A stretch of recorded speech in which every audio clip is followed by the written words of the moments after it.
بسم اللہ الرحمن الرحیم۔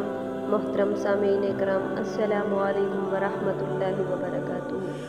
جب عزیز مصر یعنی یوسف علیہ السلام نے اپنے بھائی بنیامین کو مصر میں ہی روک لیا اور انہیں واپس کنعان جانے نہ دیا تو یہ خبر سن کر یعقوب علیہ السلام بہت ہی رنجیدہ ہوئے اور آپ نے عزیز مصر کے نام ایک خط لکھا جو کہ یوں تھا: یعقوب بن اسحاق بن ابراہیم علیہ السلام کی جانب سے عزیز مصر کی خدمت میں، اما بعد ہمارا پورا خاندان بلاؤں اور آزمائشوں کے لیے مشہور ہے۔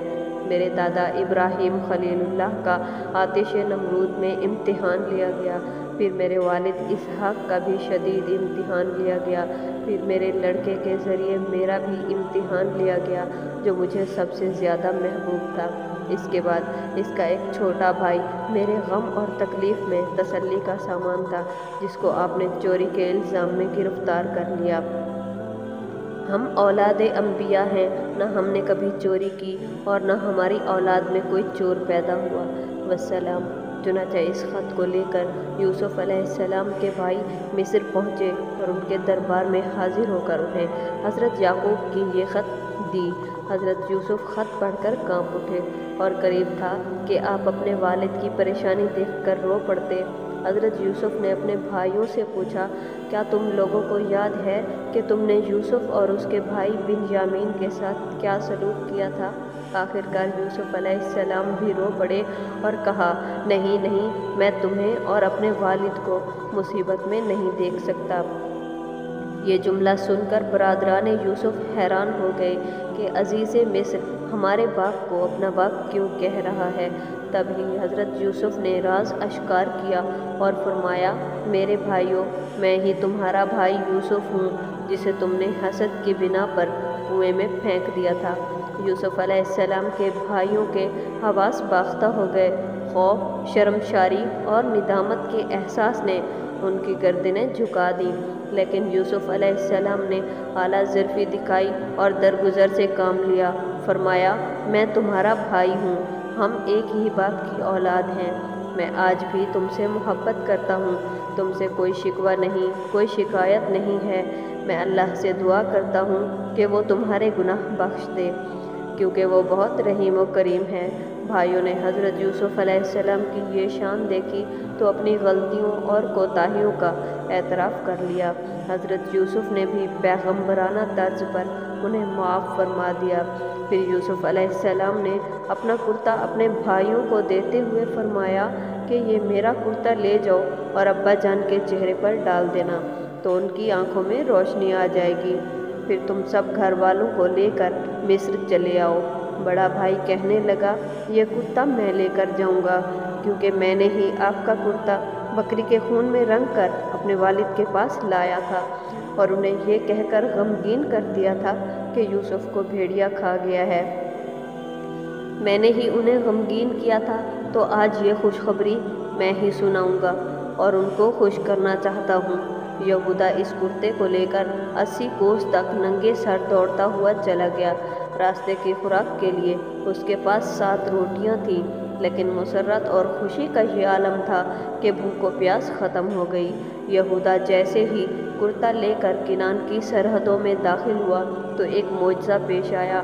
ابھی یہودا یعقوب علیہ السلام سے کئی میل کے فاصلے پر تھا کہ خدا کے پیغمبر کو کئی میل کی دوری سے ہی یوسف کی خوشبو محسوس ہونے لگی اور فرمانے لگے کہ اے میرے گھر والوں، اگر تم یہ نہ کہو کہ بڑھاپے میں میری عقل ماری گئی ہے تو تمہیں یقین کے ساتھ کہتا ہوں کہ مجھے یوسف کی مہک آ رہی ہے، وہ میرے بہت قریب آ رہا ہے۔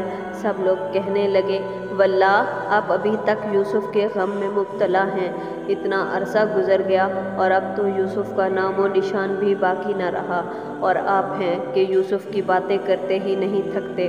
غرض یہ کہ جب یہودا یوسف علیہ السلام کا کرتا لے کر کنعان میں داخل ہوئے تو انہوں نے یوسف کے حکم کے مطابق وہ کرتا حضرت یعقوب کی آنکھوں پر ڈال دیا، لہٰذا فوراً ہی یعقوب علیہ السلام کی آنکھیں روشن ہو گئیں۔ حضرت یعقوب فرمانے لگے: دیکھو، میں نے کہا تھا کہ میں اللہ کی جانب سے وہ بات جانتا ہوں جو تم نہیں جانتے۔ برادران یوسف نے نہایت ہی شرمندگی سے سر جھکاتے ہوئے حضرت یعقوب کو سارا ماجرا سنا دیا۔ یعقوب علیہ السلام نے فرمایا، ان قریب میں تمہارے لیے دعا کروں گا، بلا شبہ اللہ غفور الرحیم ہے۔ یعقوب علیہ السلام نے تہجد کے وقت کے بعد اپنے سب بیٹوں کے لیے دعائے مغفرت فرمائی اور یہ دعا قبول ہو گئی۔ چنانچہ آپ پر وحی اتری کہ آپ کے صاحبزادوں کی خطائیں بخش دی گئی ہیں۔ بہرحال حضرت یعقوب علیہ السلام اپنے اہل خانہ کے ساتھ مصر کے لیے روانہ ہوئے۔ حضرت یعقوب نے اپنے گھر والوں کو جمع کیا تو کل 72 یا 73 آدمی تھے جن کو ساتھ لے کر وہ مصر کے لیے روانہ ہوئے۔ یعقوب علیہ السلام اپنے بیٹوں کے ساتھ جب مصر میں داخل ہوئے تو یوسف علیہ السلام کو اطلاع ہوئی کہ ان کے والد اپنے خاندان کے ساتھ شہر کے قریب ہیں۔ یوسف علیہ السلام فوراً استقبال کے لیے شہر سے باہر نکلے۔ جب دونوں باپ بیٹے نے ایک دوسرے کو مدت دراز کے بعد دیکھا تو محبت نے جوش مارا۔ یعقوب علیہ السلام نے یوسف علیہ السلام کو سینے سے لگا لیا۔ باپ بیٹے بڑی گرم جوشی سے ملے اور خوشی کے عالم میں دونوں خوب روئے۔ حضرت یوسف اپنے والد اور برادران کے ساتھ دربار پہنچے اور اپنے والد کو تخت شاہی پر بٹھایا۔ دربار میں اہل مصر کی بھیڑ لگی تھی اور تمام درباری آپ کی عزت و احترام سے واقف تھے، لہٰذا اسی وقت تمام درباری حکومت کے دستور کے مطابق تخت شاہی کے سامنے تعظیم کے لیے سجدے میں گر پڑے۔